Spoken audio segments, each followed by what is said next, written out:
There is a really cool inaugural event that's happening. It's called the Tour of Alberta, and joining us, one of the cyclists here from the area who's going to take part, Derrick St. Great to have you here on the show.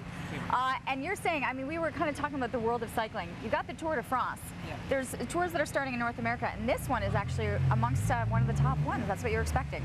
Yeah, basically you have the Tour de France. This is probably a little bit of a level under because we have some continental teams. They're not all like world tour teams, but it's right there. You know, it's really great to have this event in Canada. So a lot of the times, because you've got the tour riders who have just finished, they're heading out. There's an event in the United States, right? What's that one called? That's called the U.S. Pro Challenge. Okay. That just happened in Colorado. And so once they just finished, so this was a great way of keeping so many of these European teams who have already made their way over to stay and ride here. Right, so they do that race, then they come to Alberta, and then they go do the 2 races in Montreal and Quebec City. So this is pretty exciting for you. Yeah, this is huge. All right, what does the tour what does it entail? Basically, every day we do approximately 160 to 180 kilometers over Alberta, and we go through 18 different regions.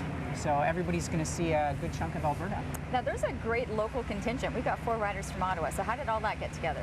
Yeah, basically 2 guys from one of the Quebec teams, Mike Woods and Alex Cataford, myself and J.S. Perron from the Stevens Racing presented by the Cyclist. Stevens CC? Yeah. All right. So to have 4 riders from Ottawa going to this world level event is huge, and it just goes to show the talent of athletes in Ottawa. Is it just the way we have the Gatineau Mountains? I mean, what are you looking at that we've actually been able to produce a lot of great cyclists? Well, I mean, it's many things. We have a lot of local clubs that are really good. I mean, there's a Ride with Rendell team that puts on races locally, and without a club like that, you would never have athletes like myself being able to develop and go further. And we have good sponsors. I mean, Stevens and the Cyclery, they've helped us out enormously this year, and they've put together a great team. Well, you'll have, okay, so, and when you talk about the team, you've got to have a lot of support staff there as well, I would think. So you've got the riders, and then how many of you will be traveling to offer support over the course of the, it's 6 days? Is it 6 days? Yeah. Yeah. So I believe we're 8 riders, but we'll probably have just as much support, if not more. So we'll have a director sportif, we'll have a masseuse, we'll have a few swingers, a mechanic, probably a driver or 2, and then some local people from there helping. So there'll be more support than athletes. That is pretty neat. Now, I thought it was really interesting as I was reading, at 36, you're the veteran.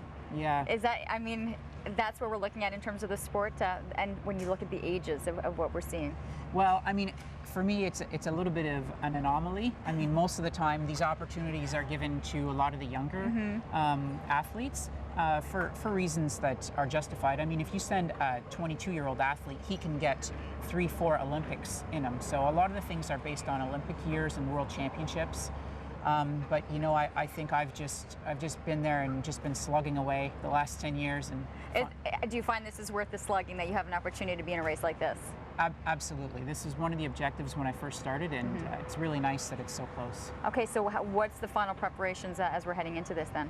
Well, I mean, all the work's basically done, so it's just, you know, to not fatigue myself too much and to not stress before I go. Just try to relax. All right, how much riding will you get in? I mean, you know, 3 to 4 hours a day is kind of taking it easy. That's the taking it easy. I'm just going to relax. 3 to 4 hours a day, that's relaxed on the bike. Yeah, I mean, some of it's pretty easy, and then there'll be a few days where I'll do an hour. I'll take a day off. That's amazing. Okay, so you guys are heading out. Everything gets underway September 3rd, so you guys are pretty much heading out. And best of luck with this, especially to the 3 other local riders that are taking part. And is there a way to follow this, to be able to see the cycling scene? I mean, we see the coverage of Tour de France. We see cycling once a year, but that we'll be able to follow what's happening? Absolutely. So the website is tourofalberta.ca. You can go there for all the TV listings. It's going to be televised on Sportsnet. All the coverage details are there, approximately 2 hours a day. Congratulations. That's great that we're getting the coverage and the interest here. Best of luck to you and your teammates. It's awesome.